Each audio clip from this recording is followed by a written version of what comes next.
అందరికీ నమస్తే అండి. ఆంధ్రప్రదేశ్లో ఉన్నటువంటి స్కూలు, కాలేజీ విద్యార్థినులకి ఏపీ ప్రభుత్వం ఇప్పుడే ఒక శుభవార్త చెప్పడం జరిగినది. ఆ శుభవార్త ఏమిటంటే ఈ నెల 26, 27 ఈ 2 రోజులు సెలవు దినంగా ప్రకటించడం కూడా జరిగింది.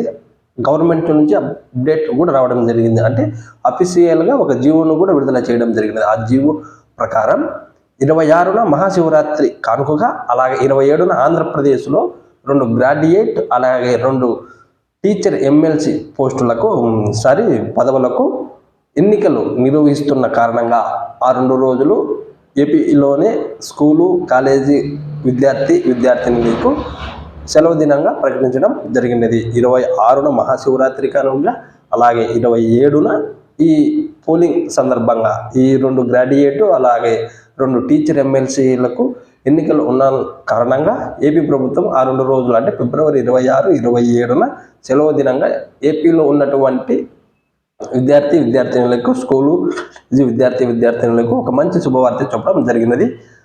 వాటి వివరాలను మీకు తెలియజేయాలనే ఉద్దేశంతో నేను వీడియో కూడా చేయడం జరుగుతున్నది. నేను ఇచ్చినటువంటి వార్త మీకు నచ్చినట్టయితే, అంటే నేను ఇచ్చినటువంటి ఇన్ఫర్మేషన్ మీకు నచ్చినట్టయితే ఖచ్చితంగా మన ఛానల్ని సబ్స్క్రైబ్ చేసుకోండి. అలాగే లైక్ కొట్టడం మరవకండి. ఈ వీడియోని మీ ఫ్రెండ్స్, బంధువులు, అలాగే ఎవరైతే స్కూల్ విద్యార్థినులు, కాలేజీ విద్యార్థినులు ఎవరైతే ఉంటారో వారందరికీ షేర్ చేయండి. ఎందుకంటే వారు కూడా ఇన్ఫర్మేషన్ తెలుసుకున్నట్లు కూడా ఉంటుంది కాబట్టి. Thank you.